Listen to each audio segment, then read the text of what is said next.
Well, even though stocks rallied today, there's still plenty of debate between the bulls and the bears on Wall Street. Tonight, we're going to hear from both sides. Peter Bookvar, chief market analyst with the Lindsay Group. In this scene, he's going to play the bear, and our bull is Chris Gaffney. He is a senior market strategist at Everbank, and for purposes of tonight's discussion, he's going to be on the bull side. You know, Chris, let me start with you. Sarah Eisen just talked about whiffs of inflation in the pipeline. Companies, individual companies that have been able to push through some price increases. Are you worried about inflation?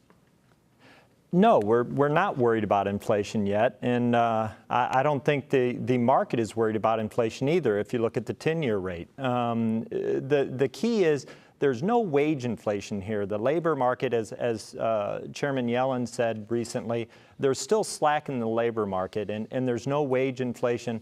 We do see some price inflation in select items, but again, that does not worry me at this point. But Peter, you are worried, not necessarily or specifically perhaps about inflation, but you're worried about the Fed and perhaps that last week's volatility is a taste of what's to come. Yes, I'm not worried about high inflation. I'm worried about higher inflation that brings the Fed into the equation. The consumer price index is already at 2%.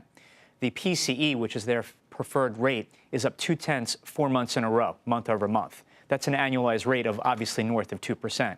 So the Fed has a problem on their hands because rates at zero is wholly inappropriate with even that level of inflation. So we can say, yes, it's only 2%, it's not a big deal, but it doesn't correlate well with zero interest rates. And that's the major headwind, I think, for stocks because the Fed is falling well behind the reality of the data. You know, Chris, Peter, among the other things he's worried about, not that Peter's a worrywart, he really isn't. I promise you he's not. I know him.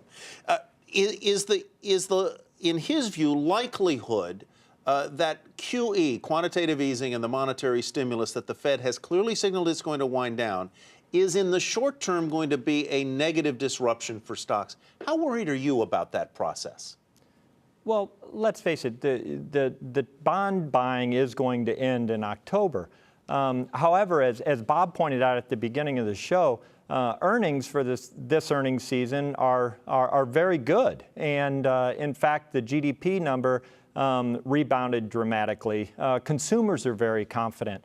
So again, I think the environment for companies and for really the equity market is very good right now, and will continue to be good through the end of the year and into 2015. Peter, take the other side of that, because I know that you really feel as though the Fed does have some tools in its toolbox to address inflation, but that's not all that concerns you in this market. Right. Well, let's look at 2013. GDP growth was 2%, earnings growth was 5%, and the market was up 30% because the Fed printed $1 trillion. So to ignore the influence of the Fed, regardless of the economic environment and earnings environment, is a mistake. After QE1 and QE2 ended, the S&P fell about 15 to 20%. It feels great when QE is on, but there's a flip side to what the Fed is doing. We've pulled forward a lot of returns, and we're going to have payback when the Fed reverses policy, which they've already begun with QE. In my opinion, QE is a form of tightening. And then we have potential shrinking of the balance sheet. Pulling away. But pulling away QE, Right. but the gains we've seen over the past few years has pulled forward a lot of future returns relative to the underlying growth rate in the economy and earnings. So yeah, earnings can be okay this year, but we've well more than priced that in. What about that? Some of the gains that we otherwise would have had from the real economy, Chris, have been brought forward and are therefore vulnerable.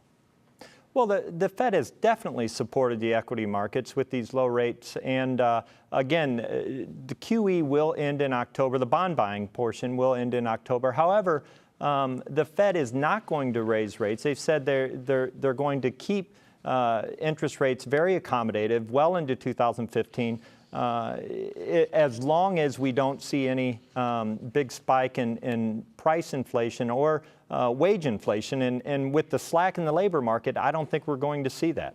So, Peter, when you look at the equity markets, are the equity markets slightly undervalued, fairly valued, or overvalued? Well, I consider them overvalued based on the things I look at. On a PE multiple, you can say, okay, they're reasonably valued 16, 17 times earnings, but that's with profit margins that are 75% above their mean. So putting a normal PE on peak profit margins, I don't think is the right thing to do. On normalized earnings, the market's very expensive. Market cap to GDP, 2000 was the only time you've seen a more expensive market. price to sales. 2000 was the only time you've seen a more expensive market. So metrics that I look at outside of the conventional PE on forward earnings multiple tells me that the market is very expensive. Therefore, there's no margin of safety for a reduction of Fed accommodation. All right, last word goes to Peter. Thanks, guys. Appreciate it very much. Chris Gaffney, appreciate your being here as well.